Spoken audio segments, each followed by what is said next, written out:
Hello, all you art lovers out there, and welcome to our March Improving Lives Through Art event, the first virtual tour of the MSAA Spring 2023 Improving Lives Through Art series. My name is Joe Caliva, and I will be your host and docent or tour guide this evening.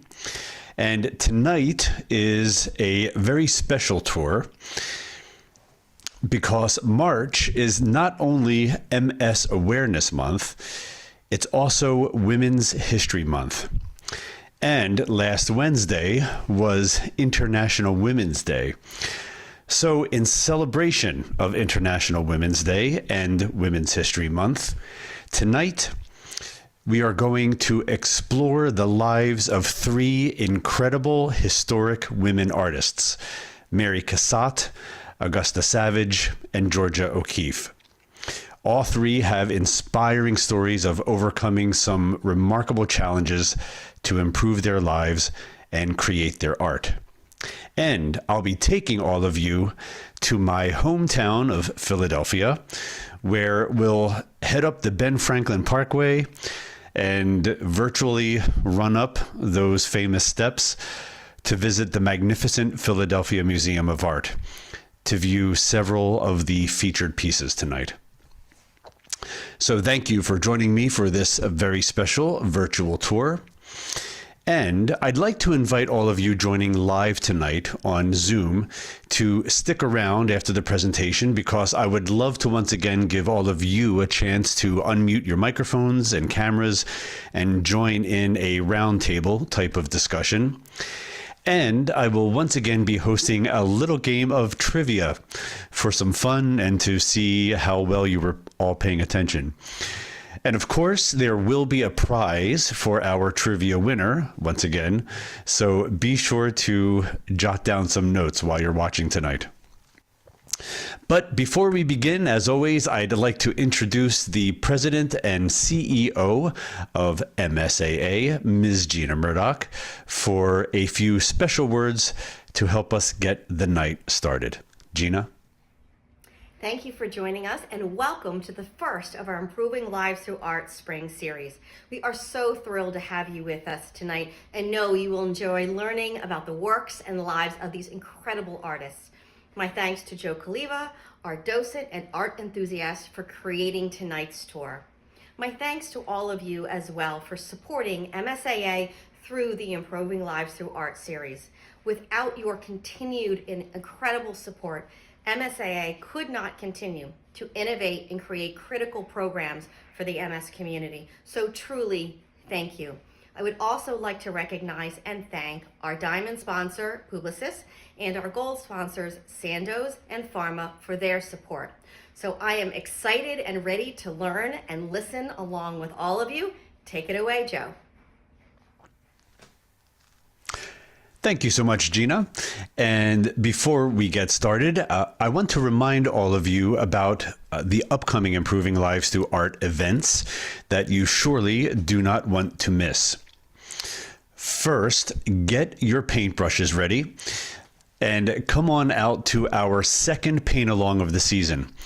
Our new instructor, Omira Rivera-Filardi, will be returning once again. And this time she'll be leading all of us in creating this beautiful painting, just in time for spring. And it's the companion piece to the painting we created last month. So if you joined us for that paint along, you definitely don't want to miss this one. So mark your calendars for Tuesday, March 28th at 7 p.m. Eastern, and come paint along with Omira. And on Tuesday, April 11th at 7 p.m. Eastern, join us for the final event of the Spring 2023 Improving Lives Through Art series with another special virtual tour hosted by yours truly. And for this one, we'll go on a virtual world tour, learning the inspiring stories of four artists from four different countries who most definitely improved their lives through art, despite some significant challenges or obstacles. That's Tuesday, April 11th at 7 p.m. Eastern. And for both ILTA events, you can get more info and purchase tickets at engage.mymsaa.org/ILTA spring. And after the Improving Lives Through Art season is over, be sure to get your tickets for the Improving Lives benefit for 2023. And just like in 2022, there will once again be 2 events this year. The live Together Again in-person event in Philadelphia, Pennsylvania on May 3rd at the Barnes Foundation, and the virtual Together at Home event on May 18th. Tyler Campbell will be returning to host both events again this year. And this year's mission honoree is none other than the fabulous Selma Blair. This year's corporate honoree is the remarkable maker of cooling vests and other temperature therapeutics, Polar Products. So be sure to go to engage.mymsaa.org/benefit 2023 for more information and to get your tickets. And finally, as always, I'd also like to echo Gina's gratitude to our wonderful sponsors. Publicis Health, our diamond sponsor, and our gold sponsors, Sandoz and Pharma, for not only making tonight's event possible, but the entire Improving Lives Through Art series as well. Thank you to Publicis Health, Sandoz, and Pharma for your support of MSAA. One last thing, I would like to remind all of you who are joining us live tonight on Zoom to use the chat box function to jot down any questions or comments you have during the presentation. As I mentioned earlier, we'll have a roundtable discussion at the end of the program, but the chat box is a good way of writing your question down as you think of it so you don't forget it later. And go ahead right now, if you haven't already, and write in the chat where you are tuning in from tonight. And as always, we'll give you a shout out a little bit later. And one last thing about the trivia that we'll have a little bit later. As I usually mention, it's good to have a second device around to play the trivia game. So if you are watching this on your computer or laptop tonight, have your smartphone nearby. Or if you're watching this on your smartphone, have a laptop or a tablet nearby. It makes it a little bit easier to play the game and keep watching the screen. If not, you might have to switch back and forth between your Zoom window and your web browser window. So, okay, without any further delay, let's go ahead and get things started. All right. So our first artist tonight is a woman with a special bond or relationship to Philadelphia because she spent a good portion of her life living and studying there. She also broke the glass ceiling for many women artists at a time when women weren't even accepted at most of the prestigious art schools in the US or in Europe. I'm talking, of course, about Mary Cassatt. She was born in 1844 in a Pennsylvania town, which was then called Allegheny City, and is now known as Pittsburgh's North Side. She was born into an upper middle class family and was one of 7 children. When she was a young girl, her family moved eastward, first to Lancaster, Pennsylvania, then to the Philadelphia area, where she first attended school at the age of 6. She made her first trip to Europe at the age of 7. Like many upper-class families, the Cassatts traveled to expose their children to art, culture, and education that just wasn't available in the United States. Mary was truly inspired by the art she experienced in Europe, and when her family returned to Pennsylvania 4 years later, when Mary was 11 years old, she already knew she wanted to be an artist. Though her father objected to her becoming a professional artist, Cassatt began studying painting at the Pennsylvania Academy of Fine Arts in Philadelphia at the young age of 15. The Pennsylvania Academy of Fine Arts still stands and operates at the corner of Broad and Cherry Streets in Philadelphia. And though this building was constructed in 1876, about 11 years after Mary attended the school, the original building, where Mary attended between 1861 and 1865, during the duration of the American Civil War, was located on Chestnut Street, between 10th and 11th Streets in Philadelphia, just a few blocks away from the current site. And even though the Academy was one of the first schools in the country to admit women, there were a lot of restrictions on the female students. For example, women weren't allowed to work with live human models. And she found that the male students and teachers were patronizing to the female students. She was longing to get back to Europe, where she felt the energy and culture was more creative and inspiring. And so, in 1865, she decided to move to what was then the center of the art world, Paris, France. She said at the time, "In France, a woman can be who she needs to be." But her father vehemently objected, believing her reputation would be destroyed as a young woman traveling alone in a foreign country. He famously said to Mary that he would rather see her dead than become an artist. This lack of support and harsh language had an emotional impact on Mary, and it drove her closer to her mother, who had always been one of her strongest supporters, and to whom Mary was very attached. The bond between Mary and her mother was so strong, it didn't go unnoticed by people who knew her. Mary's lifelong friend, Louisine Havemeyer, once wrote, "Anyone who had the privilege of knowing Mary Cassatt's mother would know at once that it was from her and her alone that Mary inherited her ability." In fact, Mary's father finally relented and allowed her to go to Paris when her mother agreed to go with her. And so in 1866, Mary and her mother arrived in Paris.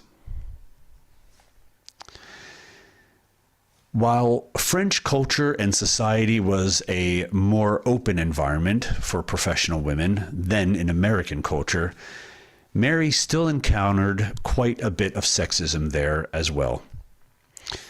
Women were not yet allowed to enroll at the famous École des Beaux-Arts, or School of Fine Arts. So Mary applied to study privately with professors from the school, and was accepted to study with a man named Jean-Léon Gérôme, a highly regarded teacher known for his hyper-realistic technique, and who also taught another famous Philadelphia artist, an artist by the name of Thomas Eakins. As part of her training, Mary would frequently go to the Louvre, where she would copy the works of the masters. And amazingly, in 1868, just 2 years after arriving in Paris, she had a painting accepted to exhibit at the famous annual Paris Salon.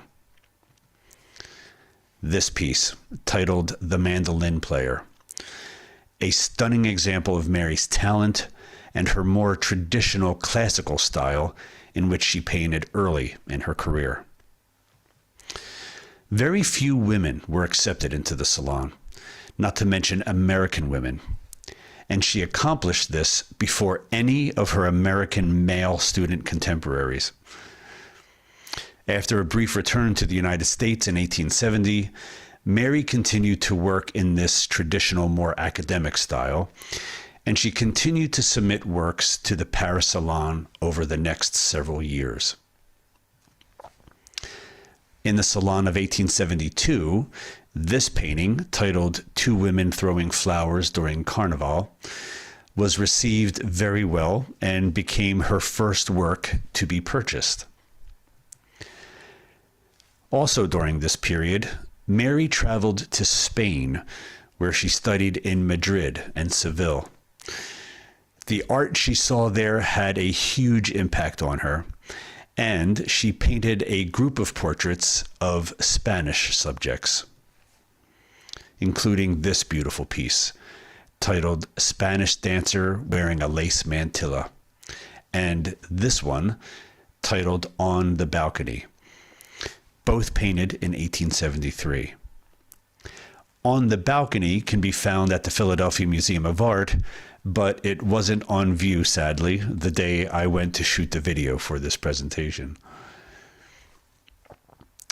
In 1874, Mary's older sister Lydia came to live with her in Paris. Lydia and Mary had always been close, and as adults, neither of them ever married. This caused them to form sort of a life partnership or companionship with each other, forging an even closer and deeper bond with one another. And now, having her two closest companions, both her mother and her sister, living with her, it fueled Mary's creativity and work. But she was growing more and more frustrated with the politics of the Paris Salon and the conventional tastes that were popular there. She also saw that works by female artists were often dismissed or given very little consideration, unless the artist had a friend or protector on the jury, or they would flirt with jurors to gain their favor. She developed a reputation of being too outspoken and blunt regarding the salon, which led to more of her work being rejected. Her frustration with the salon and her desire to move away from the traditional style of painting, which she was known for up to this point, led to an invitation by this man, Edgar Degas, to show her works with the Impressionists, a small group of artists who had begun their own series of independent exhibitions in 1874. Mary loved the more spontaneous style of painting by the Impressionists and their use of vibrant color and quicker, looser brushstrokes. She accepted Degas's invitation, and in April 1879, Mary made her debut at the 4th Annual Impressionist Exhibit. The painting she created for the exhibit showed a bold new style and a much more modern technique, as we can see here at the Philadelphia Museum of Art with this painting that was featured at that exhibit. These unique new visions earned her acceptance into the group, and Mary was now officially one of the Impressionists, the only American painter to be given that title. What followed was a very prolific period for Mary. She would often paint outdoor scenes and portraits like this one in her new impressionistic style. And her focus was noticeably on portraying women, not as they were traditionally portrayed in art, as idealized beauties or sensual nudes. She portrayed her women as strong, independent, autonomous figures as they lived and worked in the world in which she saw them. She sought to personify the growing concept at the time of the quote-unquote new woman. She often painted her mother, who always had believed in educating women to be knowledgeable and socially active. Mary's mother is seen here in this portrait, exemplifying the new woman by doing something traditionally only associated with men, reading the oldest national newspaper in France, Le Figaro. Another of her favorite models was her sister, Lydia, seen here at the Philadelphia Museum of Art in this portrait titled Driving from 1881. The painting shows Lydia holding the reins of a horse and cart as she takes a pleasurable ride around the park, with the coachman noticeably relegated to the back seat. The young girl sitting next to Lydia is Edgar Degas's niece. Degas and Mary maintained a very close friendship. The sober colors of Lydia's outfit contrast with the frilly pink and white of the girl's dress, showing the dichotomy of youth and experience. But just 1 year after this portrait was painted, tragedy struck Mary when Lydia became ill with a chronic kidney disease known at the time as Bright's disease, what is called nephritis today. Lydia lost her battle with the disease and died in November 1882 at the age of 45. Mary was absolutely devastated at the loss of her sister, best friend, and life companion. And for the first time since the age of 11, she couldn't bring herself to paint. She spent more than half a year battling the depression that followed Lydia's death, which was made worse by the thought of losing her mother as well, who was becoming older and dealing with her own health issues. But Mary would eventually turn to her art to help her cope with the loss, and it would transform her, driving her to create a body of work for which she will forever be most well known. Her paintings of mothers and their children. Over the next 20 years of her life and career, she would return to the subject again and again, with an unrelenting obsession, painting dozens of these moving images. They are vibrant, poignant expressions of the most universal love, the first love we ever experience, a mother's love. Mary transformed tragedy into tenderness, immortalizing not only the love she felt for and from her own mother, but the somewhat maternal love she no doubt felt from her older sister, Lydia, as well. These paintings surely helped Mary cope with the loss of her sister and the prospect of losing her mother.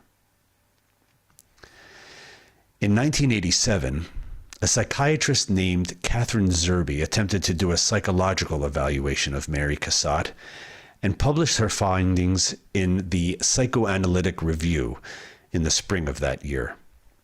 In it, Zerbe writes that the lack of confirmation of Mary's talents by her father may have hindered her development, leading to a much more intense relationship with her mother. She also stated that a case was made that Mary suffered from a condition called narcissistic disturbance, never completing the recognition of herself as a person outside of the orbit of her mother, which may have psychologically and emotionally prevented her from becoming a wife and mother herself, and which may have also led to frequent episodes of depression. But in spite of Mary's deep personal suffering, she was able to epitomize in her paintings the most tender and nurturing of relationships. And as Catherine Zerbe wrote in her study, though she never married or had any children of her own, by painting so many depictions of mothers and children, Mary Cassatt channeled her wishes to become a mother and have her own family into her paintings, and in so doing, became a mother through her work. Mary also suffered from diabetes beginning in the early 1900s. And in 1910, she developed diabetic retinopathy, a condition in which the retinas become damaged due to high blood sugar levels. Around the same time, an artist's worst fear came true for Mary. She developed cataracts in both eyes. Some of her paintings and drawings from that period clearly show a loss of detail and an inability to see the color correctly. She She underwent surgery in 1911 to correct both of the conditions with her eyes, but her eyesight never recovered. And by 1914, Mary Cassatt was almost completely blind and had to stop painting. She lived the final years of her life in relative isolation until her death in 1926 at the age of 82.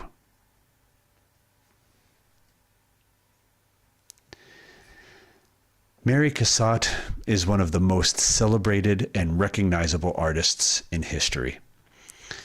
Remarkably, she achieved this while battling emotional trauma, sexual discrimination, and a debilitating clinical illness. Despite her suffering, Mary never wavered in her belief of how much art improved her life and how it improved the lives of others. One of her most famous and most often cited quotes seems to confirm this. "I have touched with a sense of art some people. They felt the love and the life.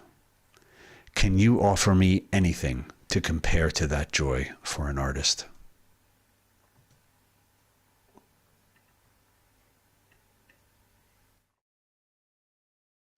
Our second artist tonight not only helps us celebrate Women's History Month, she also helps us honor Black History Month, which we recently celebrated throughout the month of February. Her name is Augusta Savage, one of the most prominent figures of the Harlem Renaissance in the 1920s and 30s. And who improved the lives of a generation of artists, not only through art, but through education and activism as well. Augusta Savage was born Augusta Christine Fells in a very small community about 30 miles south of Jacksonville, Florida, called Green Cove Springs. She was a leap year baby and was born on February 29th, 1892. She started sculpting figures as a young child, mostly small animals out of the natural red clay that was found near her hometown, practically in her own backyard. But her father, who was a strict Methodist minister, disapproved of Augusta's sculptures because he said, according to the Bible, they were graven images or idols, and it was a sinful practice to make such things. He would often beat her because of it. Augusta recalled years later that he would sometimes beat her several times a week, and the beatings almost caused her to give up her interest in art. But she persevered and continued to sculpt when she could. And in 1907, at the age of only 15 years old, she escaped her father's abuse by entering into a marriage to a man named John T. Moore, with whom she became a mother to her only child. Her husband died shortly after the birth of their child, and Augusta was forced to move back in with her parents. Now, a teenage mother and widow, she was still attending high school, but it was at her high school where she found the first support and encouragement for her sculpture. The principal of the school asked Augusta to teach sculpture and modeling to the other students, and this began a lifelong love of teaching. She remarried in 1915 to a man named James Savage, but they divorced a short time after that. However, Augusta kept his last name, and for the rest of her life, she was known as Augusta Savage. In 1920, she briefly attended Tallahassee State Normal School for Negro students, which would later become Florida A&M University. But then in 1921, at the age of 29, Augusta Savage moved from her small town of Green Cove Springs, Florida, to New York City to pursue becoming a full-time working artist and professional sculptor. Not being able to afford the more prestigious art schools in the city at the time, Augusta applied to the tuition-free art school, Cooper Union. The portfolio that Augusta presented to the selection committee was so superior that she was admitted to Cooper Union immediately, ahead of 142 other students on the waiting list. After completing her 4-year degree in just over 2 years, Augusta graduated from Cooper in 1923 and was awarded a scholarship to attend the Fontainebleau School of Fine Arts in France. However, when 2 other students from Alabama complained about having to travel and board with a quote-unquote colored girl, Augusta's scholarship was rescinded. Being robbed of this opportunity to study in France devastated Augusta. It would take her 6 years to raise the money needed to make the voyage herself. As a black woman born during the segregation era in the Jim Crow South, Augusta was certainly no stranger to racism and discrimination. But this experience at the Fontainebleau School lit a fire in Augusta. And instead of allowing herself to be just another victim of this type of bigotry, she became one of the most outspoken activists in the fight against it. After the experience at Fontainebleau, Augusta wrote, "Democracy is a strange thing. My brother was good enough to be accepted in one of the regiments that saw service in France during the war, but it seems his sister is not good enough to be a guest of the country for which he fought." She went on to say, "How am I to compete with other American artists if I'm not given the same opportunity?" Augusta frequently criticized the art world and its lack of support to black artists. She would often speak out against the unfairness and absurdity of exhibition juries being composed of only white people who had little or no experience with art in general, but even less with African American art in particular.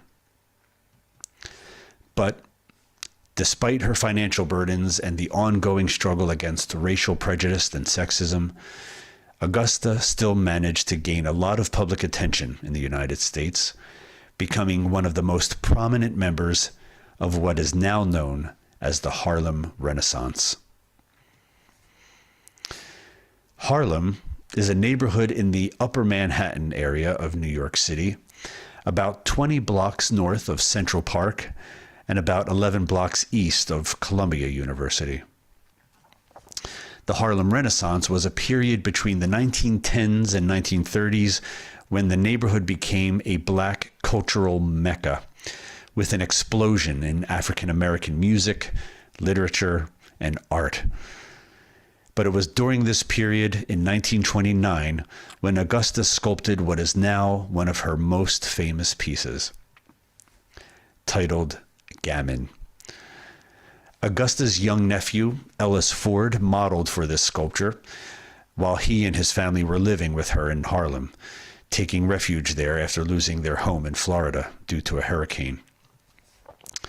Ellis is shown with the soft cap commonly worn by newspaper boys and other working young people. And the French word gamin, which is inscribed on the base of the sculpture, is a term that is used to refer to streetwise children. This piece was widely considered to be Savage's most successful sculpture. It was so popular that she produced several reproductions. But not having the money to cast the clay sculpture in bronze, she made plaster casts, like the one shown here, which she then painted to look like bronze. This reproduction of Gammon is on permanent display at the Smithsonian American Art Museum in Washington, D.C. In 1930, through several grants, donations, and other pooled resources, Augusta was finally able to raise the funds she needed to travel to and study in France. She spent 2 years studying in Paris And while there, she also exhibited and twice won awards at the Paris Salon. She also toured throughout France, Belgium, and Germany, researching sculpture in cathedrals and museums. But when she returned to the U.S. and Harlem in 1932, Augusta took a new direction toward her contribution to African American art and the Harlem Renaissance by opening her own school, the Savage Studio of Arts and Crafts. She initially funded the school with her own money, but would later get grants from organizations like the Carnegie Foundation. At first, she provided art education completely free of charge to children. But not long afterward, teenagers and adults started to attend the school as well. Within just a few months, Augusta had to hire a staff of additional art teachers. By 1934, just 2 years after starting it, the Savage School for Arts and Crafts became the largest tuition-free school in New York City. Among her many students were several who would go on to become nationally renowned artists themselves, including Jacob Lawrence, Norman Lewis, and Gwendolyn Knight, who Augusta sculpted in 1935. While running the school, Augusta continued to work on her own pieces, creating a stunning body of work. However, in 1939, Augusta received a commission to create a sculpture showcasing the impact that Black people have had on American music. The piece was to be included in the 1939 New York World's Fair, and it is now Augusta Savage's most celebrated work. Lift Every Voice and Sing, inspired by the song of the same name by James Weldon and Rosamond Johnson. But the sculpture has also come to be known as the harp.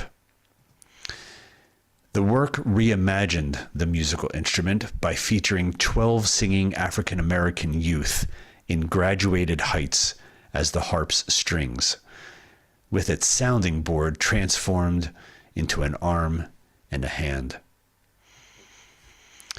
In the front, a kneeling young man offered music in his hands.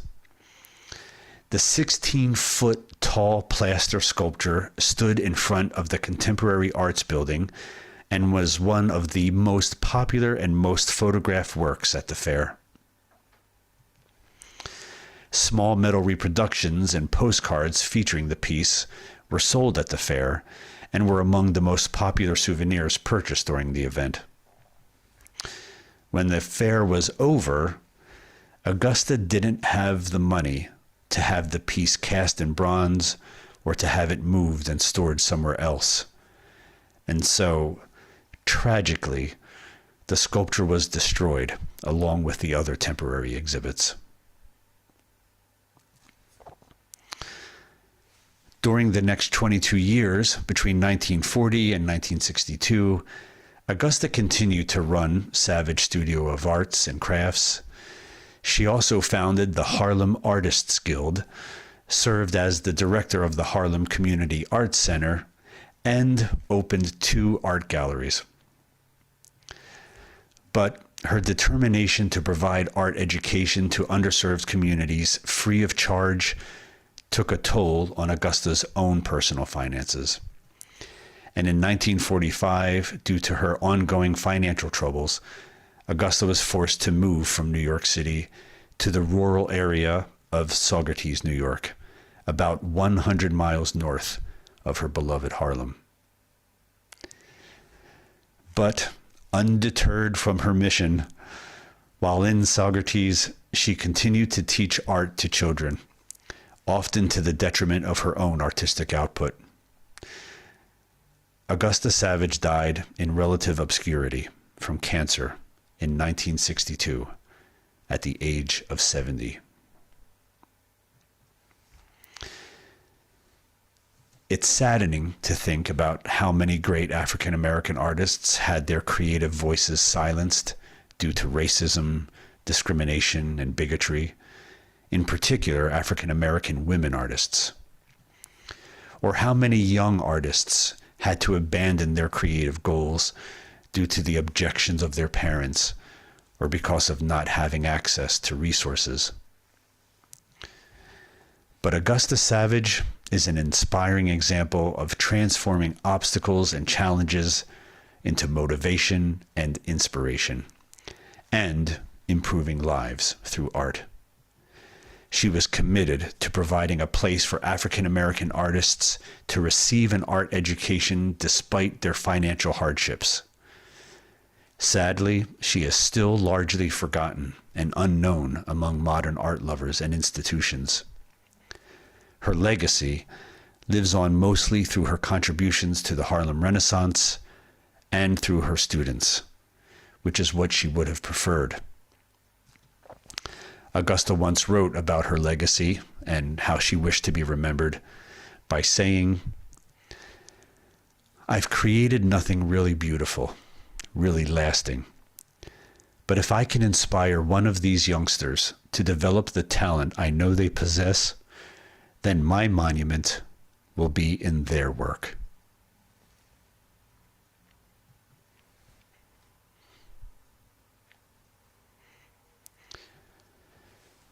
Our final artist tonight is probably one of the most recognizable names among American artists, Georgia O'Keeffe.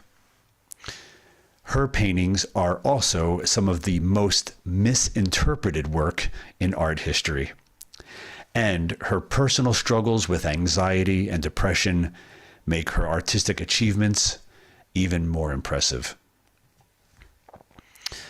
She was born in 1887 in the small town of Sun Prairie, Wisconsin, about 14 miles from the capital city of Madison, Wisconsin. And, like Mary Cassatt, O'Keeffe was also one of 7 children.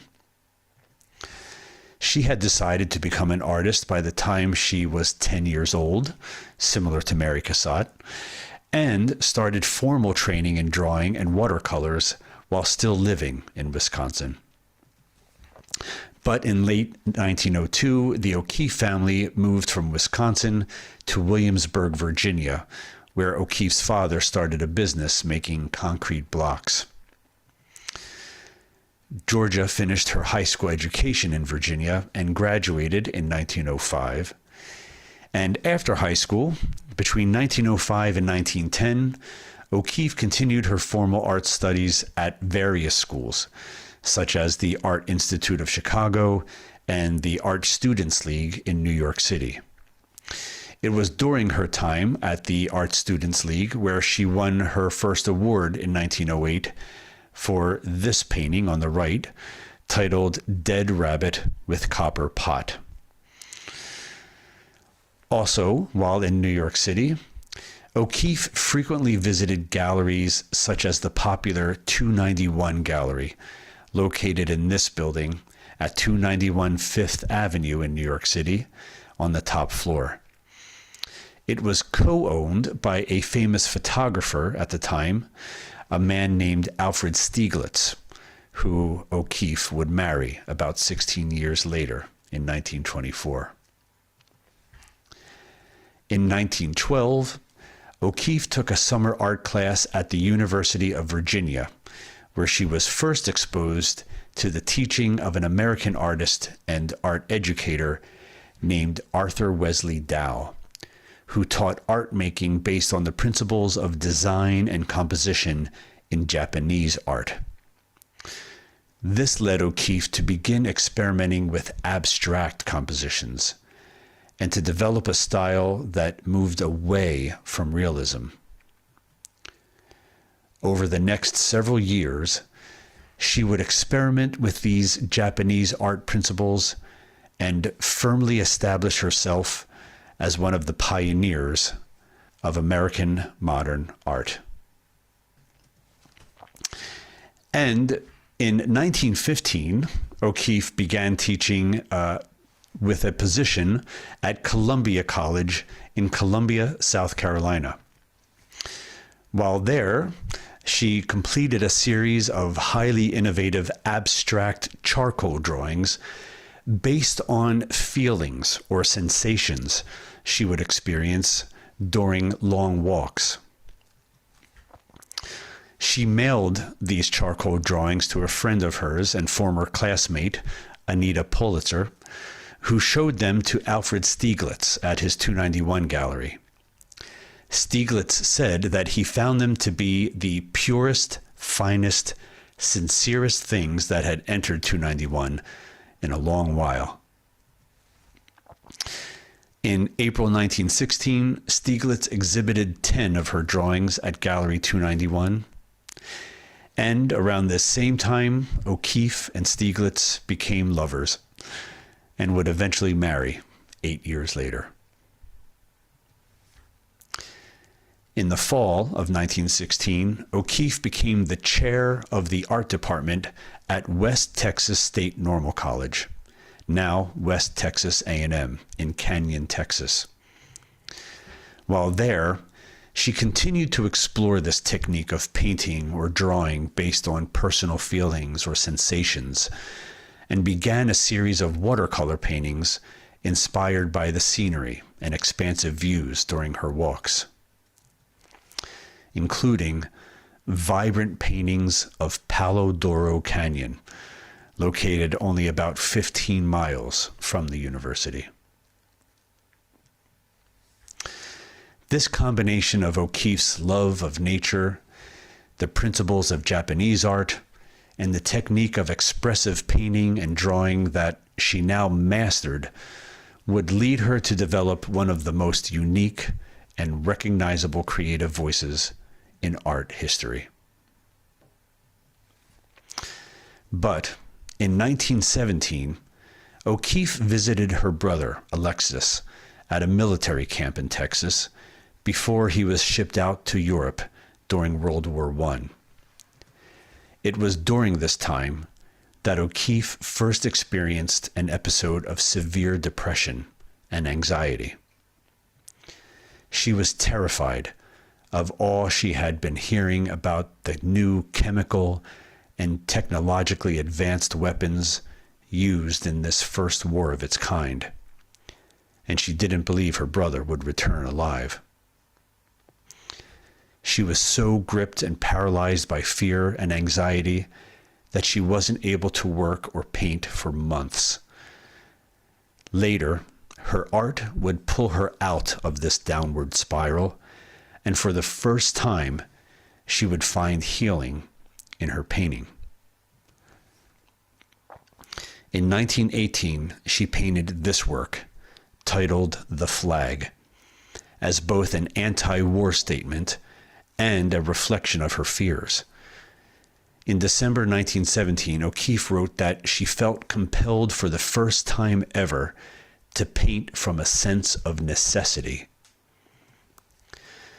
Journalist Holland Cotter described the red of the flag in the painting as, quote, bleeding into bruise-colored clouds, unquote. Roxana Robinson, in her biography of O'Keeffe, wrote, O'Keeffe sets a drooping flag against a starless, darkening sky. The flag flutters limply, stripped of its stars and stripes. Its only color, and that of the pole, is blood red. While the painting helped improve O'Keeffe's mental health, her worst fears for her brother Alexis came true. He was severely gassed while fighting in France, and later died from the effects of the poisoning a few years later in 1930. Over the next several years, beginning in 1918, O'Keeffe began creating simplified images of natural things such as flowers, leaves, and rocks. Inspired by an art movement that became popular in the 1920s called Precisionism, which incorporated a smooth, sharply defined painting style. The works from this period of O'Keeffe's career depict her notion of simple, meaningful life. She wrote in 1922, "It is only by selection, by elimination, and by emphasis that we get at the real meaning of things." This love of nature, combined with her desire to look more deeply at her subjects, led to O'Keeffe's characteristic style of zooming in closely to her landscapes and flowers, almost as if looking at them through a magnifying lens, emphasizing parts of them that normally go unnoticed. This creates what almost seems like abstract painting that can be interpreted as something else. In fact, many journalists and writers misinterpreted O'Keeffe's paintings as metaphors for the female body, in many cases over-sexualizing them or misrepresenting the paintings as something much more erotic. This was something that O'Keeffe repeatedly denied and had to address time and time again for the rest of her life, always standing her ground against this sexual misrepresentation of her work. And in the late 1920s, the controversy created by these claims began taking an emotional toll on O'Keeffe and her struggle with anxiety. So, to find some solace from the mounting pressures of her work and personal life, O'Keeffe traveled to New Mexico in 1929 and stayed in the city of Taos. From her room, she had a clear view of the iconic Pedernal Mountain in Taos, a natural wonder that would become her greatest source of inspiration. She fell in love with the landscape, the people, and the culture of New Mexico, and during her time there, she would create some of her most iconic paintings. She would go on many long walks and hiking trips, exploring the rugged mountains and deserts of the region. And during her walks, she would often collect animal bones and skulls that she found scattered throughout the desert, as someone else might gather wildflowers. It became a meditative pastime for O'Keeffe, and she amassed quite a collection over time. She explained once that the bones cut sharply to the center of something that is keenly alive in the desert. For O'Keeffe, they became important souvenirs of a landscape that had deeply inspired a burst of creativity. Between 1929 and 1931, she would split her time between New Mexico and New York City, where she lived with her husband, Alfred Stieglitz. But in 1932, increasing demands from her work, articles misrepresenting the sexual nature of her paintings, and media-fueled controversies surrounding photos that Stieglitz shot and exhibited of her, and then learning of an affair that her husband was having, all culminated to an overwhelming amount of pressure and caused O'Keeffe to experience severe anxiety. She endured debilitating physical symptoms, shortness of breath, chest pains, and difficulty in speaking, until finally she suffered an intense mental collapse, or what used to be called a nervous breakdown. It was the first of many, and in 1933 she admitted herself into a psychiatric hospital. She was officially diagnosed with psychoneurosis, or neurotic disorder. The episodes she suffered were so severe, she was unable to paint or work for several years. But in 1936, she returned to New Mexico, and once again, inspired by the land and people she loved so dearly, O'Keeffe turned to her art for healing and painted what would become one of her best-known works. Titled simply Summer Days, The painting depicts a deer skull and vibrant flowers hovering above a southwestern desert landscape. The surreal quality of the painting combines several of O'Keeffe's greatest loves and passions, and the skull and flowers symbolically represent what she viewed as the cycles of life and death that shape the natural world. O'Keeffe would go on to paint many similar works which depict the sun-bleached bones she loved and collected during her long walks in the desert. Over the next 50 years, O'Keeffe continued to work and paint and struggle with her anxiety. She was one of the first public figures to talk so openly and candidly about her struggles with mental health at a time when very little was known or understood about it, and it wasn't often discussed. After her husband died in 1946, O'Keeffe moved to her beloved New Mexico permanently. Despite her battle with anxiety, she became one of the most recognized names among American artists, being awarded the Presidential Medal of Freedom in 1977 and the National Medal of Arts in 1985. She died at her home in New Mexico in 1986 at the age of 98. Her ashes were scattered among her greatest source of inspiration, comfort, and healing, her beloved Padurno Mountain.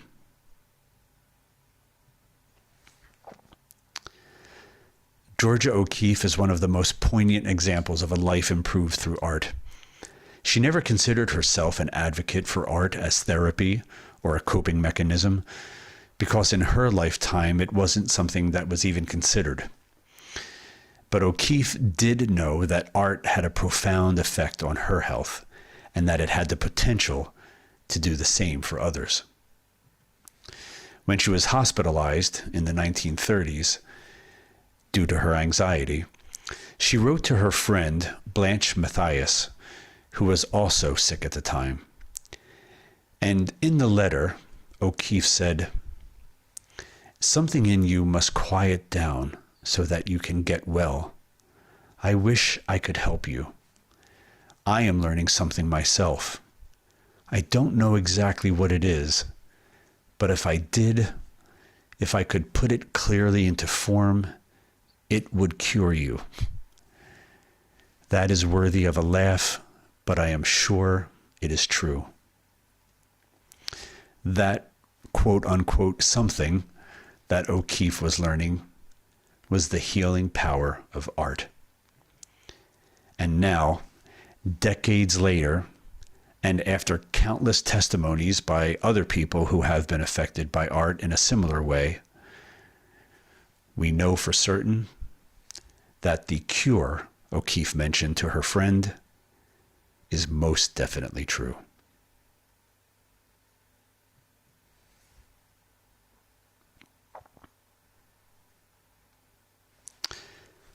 Thank you so much, everyone, for joining me tonight for this very special tour in honor of Women's History Month.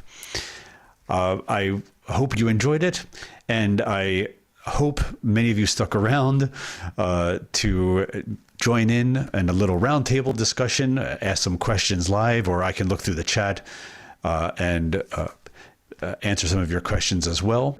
I'd like to actually just thank this wonderful MSAA team, Jen Gaynor, Madison Besk Summers, Rebecca Mooney, Gina Ross Murdoch. Thank you to the Improving Lives Through Art team. And I would also like to very quickly thank the board members that were in attendance tonight.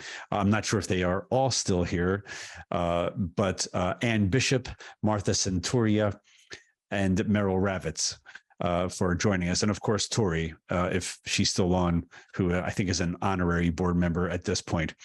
And thank you, Jen. I did see the message about the favorite piece. I think one of my favorite pieces. I have so many by Mary Cassatt. I don't think I could name them. I tried. The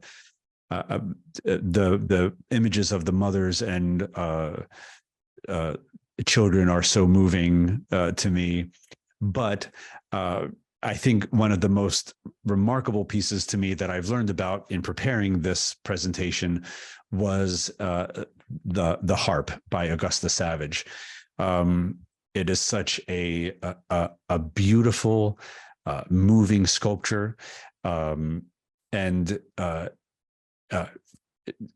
so it's so tragic that it was destroyed at the end of the World's Fair. But I just love that sculpture, and it's one of the pieces that I have been speaking about most to other people. I'm trying to bring it up on my screen here so I can share it once again. Here you go. I think I can share it on my screen as I'm talking here. You can see it a little bit bigger, but what a beautiful sculpture, and a beautiful tribute to the contribution of Black musicians to American music. So that, I think, is my favorite piece. And Martha Centuria said I liked that one too. So great. I'm glad that I have some people sharing in my love for that one.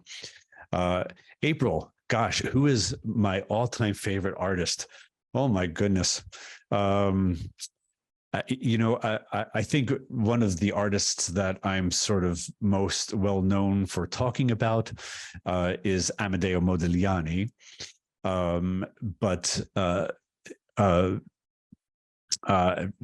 it's hard to really name one particular artist. It's sort of maybe my favorite artist of the week. I would say my favorite artists of the week this week, or my favorite artist of the month this month, is Augusta Savage, Mary Cassatt, and Georgia O'Keeffe. But I will say, I mentioned in the presentation that Augusta Savage is still widely unknown, and I do have to admit that I was not aware of her prior to preparing for this presentation. It was through researching artists that had to overcome barriers and physical challenges or health challenges that I kind of became aware of her work. And I feel it is so, it's a tragedy that someone so remarkable and who contributed so much to the Harlem Renaissance is still so widely unknown. But I would say my favorite artist this month is Augusta Savage. There you go. So hopefully that is answers your question, April. Thank you. And April's favorite is Claude Monet. Yes, I featured a painting by Claude Monet in the presentation tonight. Let me go back here. Let's see if I can find it. Here it is. This painting by Claude Monet is one of my favorites, Woman with a Parasol. And this is a painting that I was able to film for our presentation on Claude Monet. This painting you can see if you live or are able to visit Washington, D.C. It's at the National Gallery in Washington, D.C. Thank you for persevering with my search for that painting. Salvador Dali is a favorite. And Jen, one of her favorites is Frida Kahlo. Thanks to one of the very first tour with this theme, a virtual tour of this theme, where Frida Kahlo was included. So thanks, Jen. I'm great. I'm very grateful that that impacted you so much, and she's still one of your favorite artists. Frida Kahlo is certainly one of my favorites as well. So anyway, thank you all for the comments and for the questions. As promised, I did prepare a little game of trivia for us to play this evening. And I'm going to go ahead and, just so it doesn't get too late and in the interest of time, go ahead and share my screen once again so that we can start getting ready for the game, for our trivia game. We are, thanks to the generosity of MSAA and the ILTA team, we will be giving away a prize for tonight, for tonight's winner. It will be a free pass to the April Improving Lives Through Art virtual tour, the virtual world tour. Jen is already on. Martha is on. All right, you guys know how to work this. If you already have a ticket or pass for the April tour, then it will be for a free ticket to the first tour of the fall 2023 season. So, as you can see the screen, you can, I think I need to, let's see, copy the, I forgot to copy the link that you can go to, I can't find it.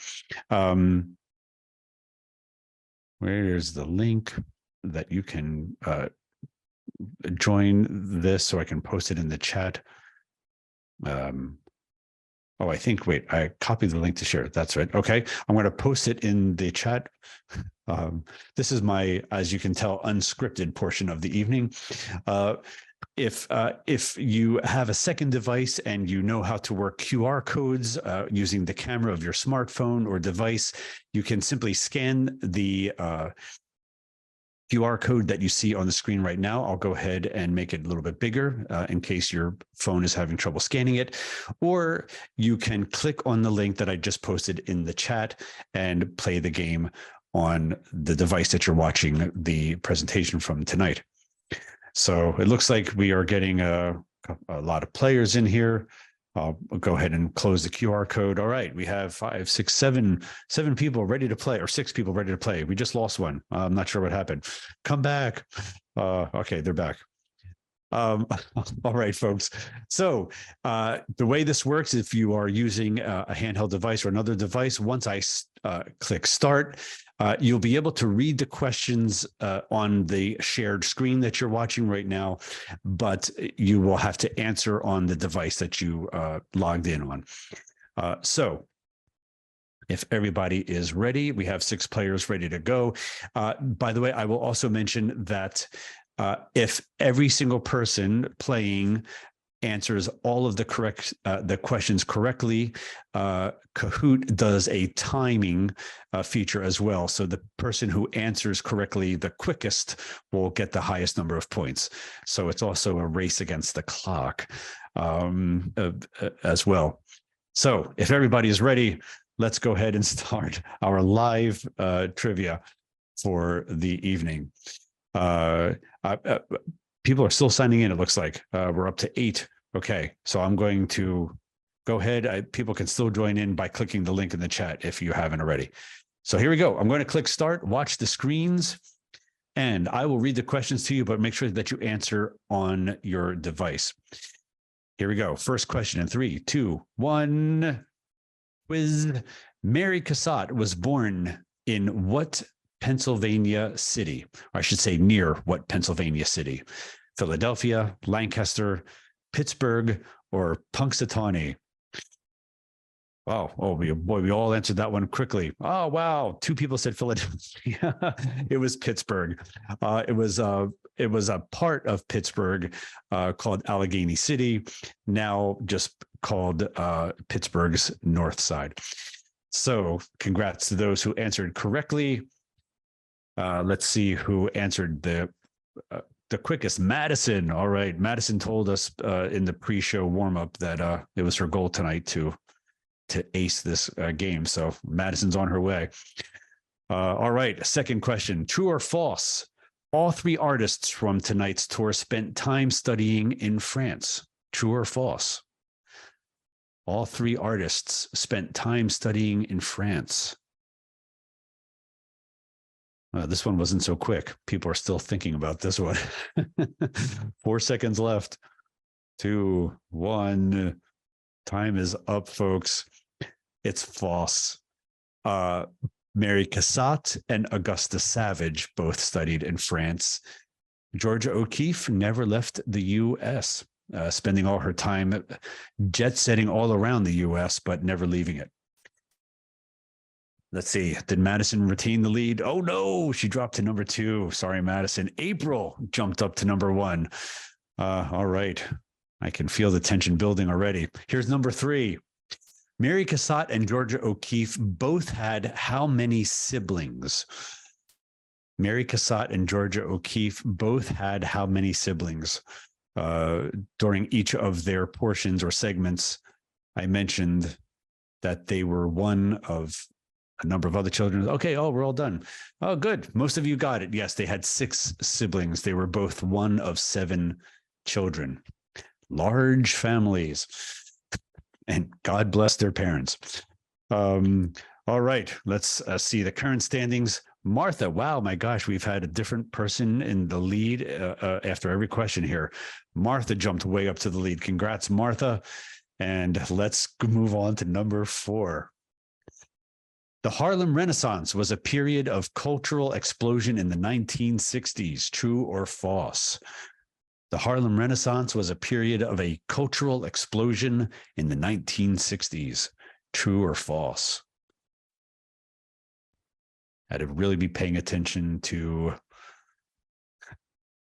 the dates in this one. Yeah, it was false. Good job. The majority of you got it. It was actually a period of cultural explosion between the 1910s and 1930s. Augusta Savage contributed mostly to the Harlem Renaissance during the 1920s and 1930s. So good job paying attention to that one. Martha retains the lead. Madison creeps back up towards it, not far away from that top spot. So let's keep on going. Number 5. Augusta Savage's sculpture, The Harp, is also known by what other name? Augusta Savage's sculpture, The Harp, is also known by what other name? Let Freedom Ring, Down by the Riverside, This Little Light of Mine, or Lift Every Voice and Sing? Yeah, most of you got that one. It was, there's no numbers. It was the green, Lift Every Voice and Sing, based on a song by the same name. Oh, Anne jumped up to number 1. Boy, this is going to be a photo finish, ladies and gentlemen. Anne, Martha, and April are neck and neck. All right, let's see. We're halfway through. Let's do number 6. Which famous artist invited Mary Cassatt to exhibit with the Impressionists? And I tried a little something different with the photo of this one. Claude Monet, Pierre-Auguste Renoir, Edgar Degas, or Paul Cézanne? Who invited Cassatt to exhibit with the Impressionists?